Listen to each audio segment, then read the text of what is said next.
Good morning, good afternoon, or good evening, everybody. Welcome back to my YouTube channel and to another installment in the N-scale railroad build in my new workshop.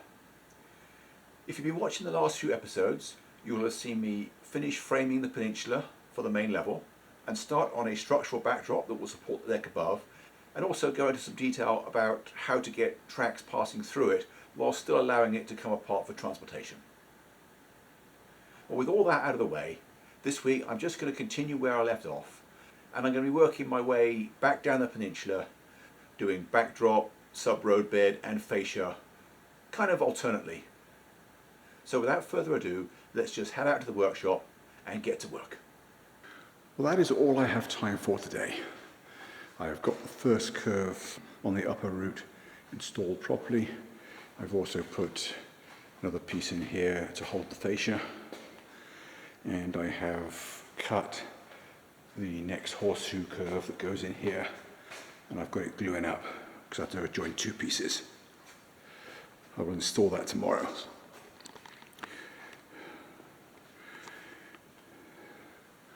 And I will probably also put 1 yard of track in through here, because that would be difficult to install once the backdrops are installed. So don't go away, I will check in with you tomorrow. Well, so far this morning I have laid 1 yard of track through the backdrop here, because it'll be a lot more difficult to reach after the masonite is in place.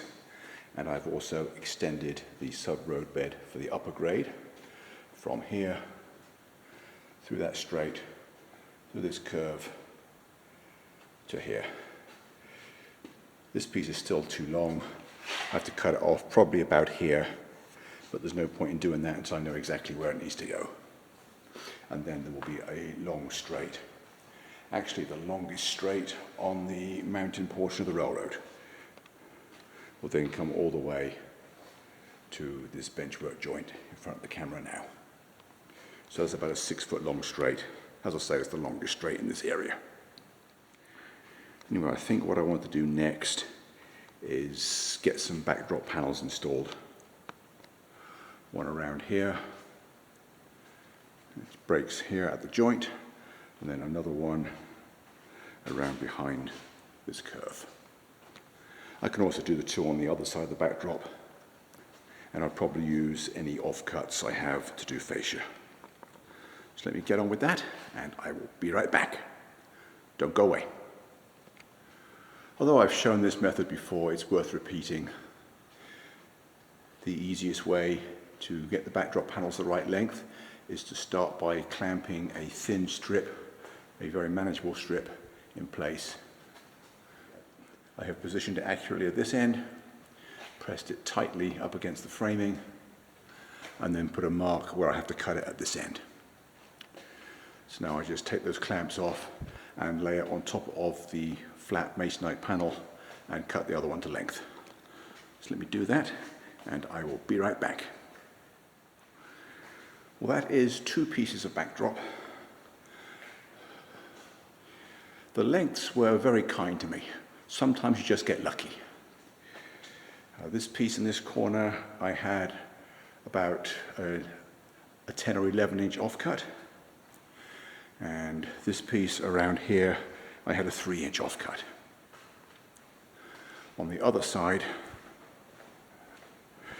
this one I will have a larger offcut, and this one around here, I will have a much shorter offcut. But it turns out that the lengths are, as I said, very kind to me today. Sometimes they're not. So there are no splices and very little wastage. Anyway, I'm going to go in, get some lunch now, and I can come out again this afternoon and continue. So don't go away. I'll check in with you later. Well, after installing as much backdrop and fascia as I can with the clamps that I have available, I've spent some time this afternoon continuing with the frame for the backdrop. I have the 4 posts in on this tapered section at the back, and I have 2 more of the king posts, the strong ones. My strategy is to make sure that there is at least one of the strong posts near each benchwork joint.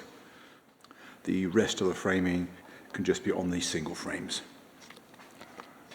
But even on those, note that this one is cut through so that it can be attached to the frame, the back and this piece, rather than just be sitting on top of that plywood.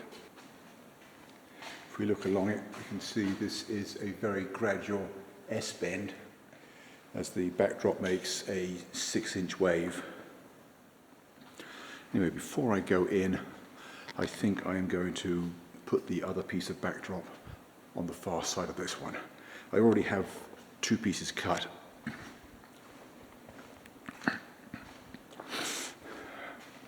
I've cut the blanks for these 2. And I believe I can salvage enough clamps to get this one installed. Although some of these clamps I want to leave until tomorrow, because with the sharp curves it does have a tendency to spring out. The same with the fascia. It's a tall piece of fascia, the tallest on the railroad, and it's run a fairly sharp curve, so those clamps are all going to stay till tomorrow morning, as are these, because that is an even sharper curve. But I'm sure I can salvage enough. So let me work on that, and I'll be right back. Well, the first thing I've done this morning is got rid of all the clamps and the temporary screws. I've put most of the clamps away. I left a few out. I'll probably have to get them all out again later, but for now it would just be too many and they'd be in the way. First thing I want to do this morning is get the next piece of backdrop in along the front on this side. I'm going to have to leave the back open for now because I will still need to get to the inside of it to add framing later. So I'm going to get that piece installed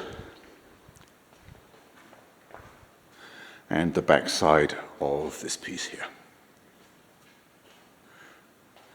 And then once I've done those, I'm going to continue working on the sub-road bed for the higher grade across this section and into this corner, and I've still got to work out exactly what I need in the way of backdrop framing across this gap,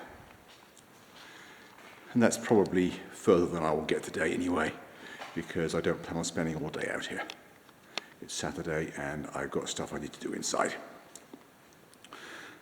So anyway, let me get to work and I'll check in with you again later. Don't go away. Well, I've now installed those 2 pieces of backdrop. That piece over there, just a little bit more than 6 feet, which is the shortest piece of backdrop I've put on so far. And I've done this piece around the back. This was a real struggle to get it in, but eventually I got it perfect. I haven't cut out the openings for where the tracks go through yet. This one here and this one here, I don't know exactly where they go, and I want minimum size openings. So once the full-size track print is positioned, that's when they'll be cut. And this one, I just gave a little bit of a notch so it doesn't foul the track. But I want to wait until the glue has set along these 2 frames before I make a 2.5-inch high notch there and change the stresses off the masonite. I want to make sure that I have secure glue joints at both ends first. I've also put a little bit of fascia in here up to the benchwork joint, which is right here. Yes, I know this piece is way too high right now, but it's just the size of the offcut that I had. I will cut it down later. This 8-inch piece that goes on the end will need to be that high though. I'm thinking of leaving it off completely so that when the client installs the railroad in his basement, he can put a piece from here around to there in front of the post, and that will probably hold it better. Well, that is the next piece of backdrop framed up.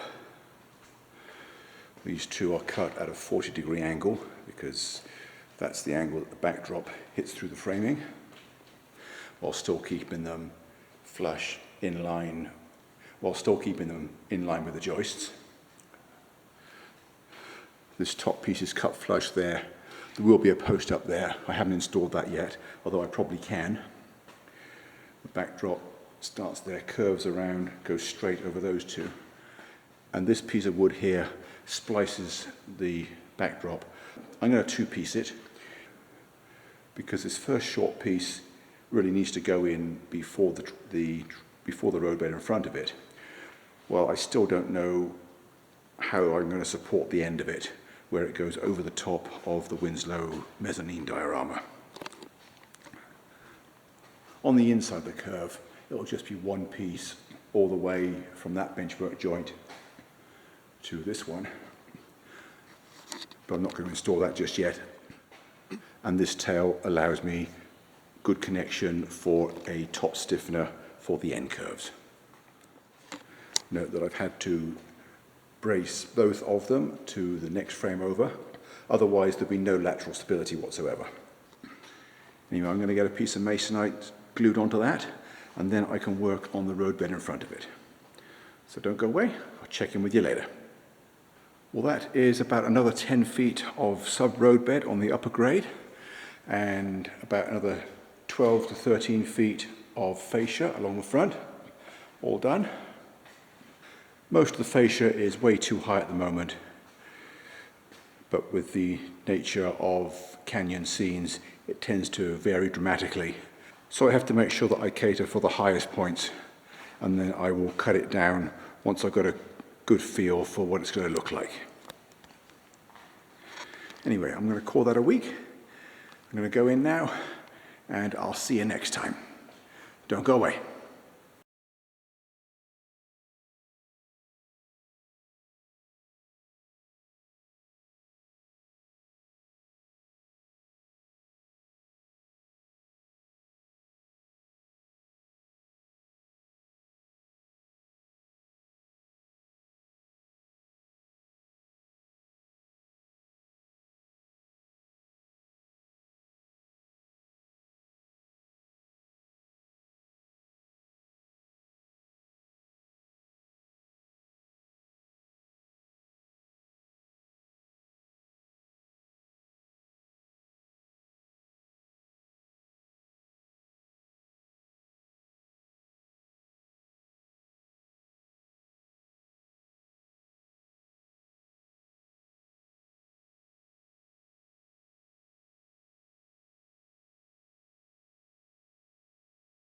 Well, that's all for this installment. When I look at the timestamp on it, I noticed that the length is already starting to creep back up again. So maybe this is going to be more difficult than I thought, keeping the episodes under 10 minutes. Anyway, that's all for now, and I hope to see you back again next week. In the meantime, thanks for watching, and bye for now.